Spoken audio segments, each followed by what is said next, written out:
এই ছেলেটার ভারী ইচ্ছে গেছে লুকোচুরি খেলায় সে মাকে হারিয়ে দিয়ে তাকে জব্দ করবে। অনেকবার চেষ্টা করেছে, কখনো খাটের তলায় লুকিয়েছে, কখনো আলমারির পিছনে। একবার লুকিয়েছিল ওই ধোবার বাড়িতে ময়লা কাপড় দিচ্ছিল, সেই কাপড়ের বস্তার ভিতরে ঢুকে ভেবেছিল তাকে কেউ ধরতে পারবে না। সেবারেও সে ধরা পড়েছিল। তার মনে তাই দুঃখ ছিল।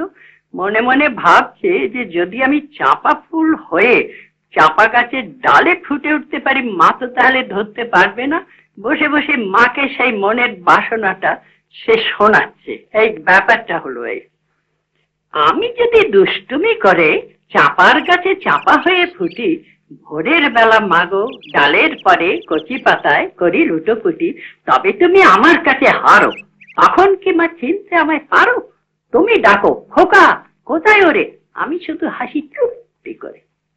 তখন তুমি থাকবে যে কাজ নিয়ে, সব আমি তা দেখবো নয়ন মেলে।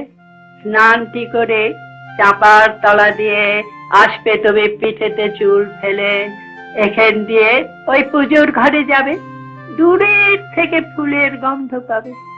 তখন তুমি বুঝতে পারবে না সে তোমার খোকার গায়ের গন্ধ আসে। দুপুর বেলা মহাভারত হাতে বসবে তুমি, সবার খাওয়া হলে। গাছের ছায়া ঘরের জানালাতে পড়বে এসে তোমার পিঠে কোলে। আমি আমার ছোট্ট ছায়াখানি দোলাবো তোর বইয়ের পরে আছি। তখন তুমি বুঝতে পারবে না সে তোমার চোখে খোকার ছায়া ভাসে। সন্ধে বেলায় প্রদীপ খানি জেলে যখন তুমি যাবে গোয়াল ঘরে, তখন আমি ফুলের খেলা খেলে চুপ করে মা পড়ব ভুঁয়ে ঝরে।